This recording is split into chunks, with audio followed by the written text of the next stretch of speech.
Now we're going to travel to the headwaters to discover where money is actually created. The process works like this. Suppose Congress needs more money than it has.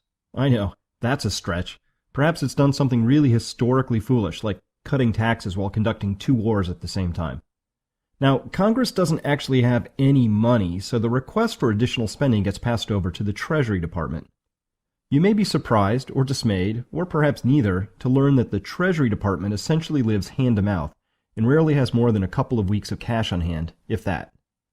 So the Treasury Department, in order to raise cash, will print up a stack of Treasury bonds, which are the means by which the U.S. government borrows money. A bond always has a face value, which is the amount it will be sold for, and it has a stated rate of interest that it will pay the holder.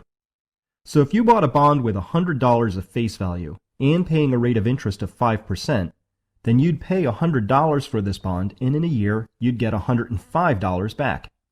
Treasury bonds are sold in regularly scheduled auctions, and it is safe to say that the majority of these bonds are bought by big banks and by sovereign nations such as China and Japan. The money that is used to purchase these bonds then gets sent to the Treasury Department's coffers, where it is distributed for the usual array of government programs. I promised you I'd show you how money first comes into being, and so far that hasn't happened, has it? The bonds are being bought with money that already exists. So where does money come from? Money is created by this next mechanism, where the Federal Reserve buys a treasury bond from a bank. If you've been wondering what the so-called quantitative easing, or QE programs are, this next bit describes them. When the Fed buys a bond from a bank or other financial institution, they simply transfer money sufficient to cover the cost of the bond to the other bank, and then they take possession of the bond. It's that simple. A bond is swapped for money.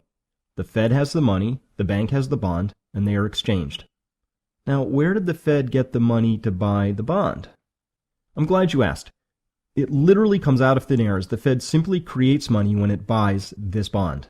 Such newly created Fed money is always exchanged for a debt instrument, be that a treasury bond, a mortgage-backed security or MBS paper, or even corporate debt on rare occasions. So we can now put the title on this page. Don't believe me? Here's a quote from a Federal Reserve publication entitled "Putting It Simply." When you or I write a check, there must be sufficient funds in our account to cover the check. But when the Federal Reserve writes a check, there is no bank deposit on which that check is drawn. When the Federal Reserve writes a check, it is creating money. Wow, that is an extraordinary power. Whereas you or I need to work to obtain money and place it at risk in the markets to have it grow, the Federal Reserve simply prints up as much as it wishes, whenever it wants, and then loans it all to us via the U.S. government, with interest. Given the fact that over 3,800 paper currencies, and a few metallic ones, have been rendered worthless due to mismanagement, wouldn't it make sense to keep a very close eye on whether or not the Federal Reserve is acting responsibly with our own monetary unit? What if they're overdoing it and printing too much? Because this is such an extraordinary power to have, we really should pay close attention to what they're up to. Alright, so now we know that there are 2 kinds of money out there. The first is bank credit, which is money that is loaned into existence, as we saw before. Bank credit is a type of money that comes with an equal and offsetting amount of debt associated with it, debt upon which interest must be paid. The second type of money is printed out of thin air, and that's what we see here at this stage. The process by which money is created is so simple that the mind is repelled, so don't worry if you need to review this chapter several more times. I've had some people tell me that they've reviewed this section 4 or more times before it really began to sink in. However, if you understood all that and get it, congratulations. Give yourself a hand, because it's not easy. These monetary learnings allow us to formulate 2 more extremely important key concepts. The first is that all dollars are backed by debt.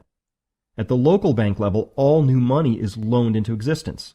At the Federal Reserve level, money is simply manufactured out of thin air and then mostly exchanged for interest-paying government debt. In both cases, the money is backed by debt. Debt that, of course, pays interest. From this key concept, we can formulate a truly profound statement, which is that, at a minimum, each year enough new money must be loaned into existence to cover the interest payments on all of the past outstanding debt. If we flip this slightly, we can say that each year all the outstanding debt must compound by at least the rate of the interest on that debt. Each and every year it must grow by some percentage. Because our debt-based money system is growing by some percentage over time, it is an exponential system by its very design. A corollary of this brings us to our second key concept, which is that the amount of debt in the system will always exceed the amount of money in the system. So, if there's always more debt in the system than money, and the interest to pay off the debt must be loaned into existence, well, that too deserves at least a few minutes of your careful attention. It's not my role here to cast judgment on the system and to say if it's good or if it's bad. It simply is what it is. By understanding its design, though, you will be better equipped to understand that the potential range of future outcomes for our economy are not limitless, but rather bounded by the rules of the system.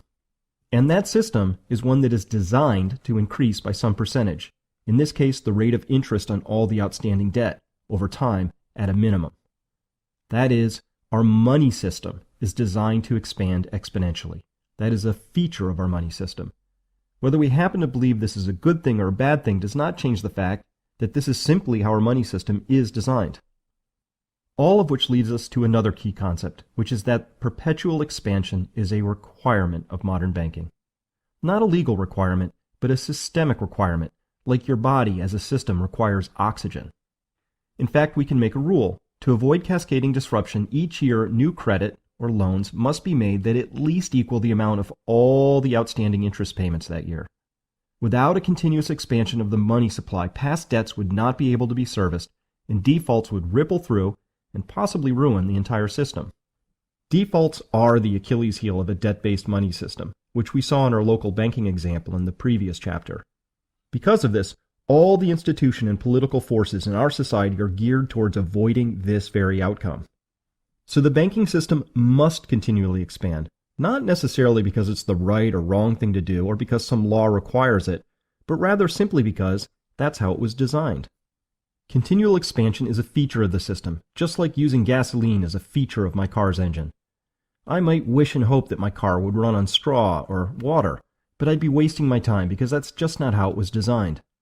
By understanding the requirement for continual expansion, we are in a better position to assess whether that's even possible, and if we think that it's not, then we're free to imagine what might come next. I personally have my doubts about the long-term viability of a system that must expand exponentially forever, but which ultimately lays claim to the resources of a finite planet. So the question is this: what happens when a human-contrived money system that must expand by its very design runs headlong into the physical limits of a spherical planet that has only so much to offer? Someday, sooner or later, our monetary and economic models will collide with physical realities. One more belief I happen to hold is that I will witness this collision in my adult lifetime, and in fact, it has already started. And I am extremely interested to see how this is all going to turn out. Now, this is, admittedly, a truly gigantic proposition to consider, and some would say it's not very interesting at all, but rather frightening. Well, if you want the future to look just like the past, then it really is frightening.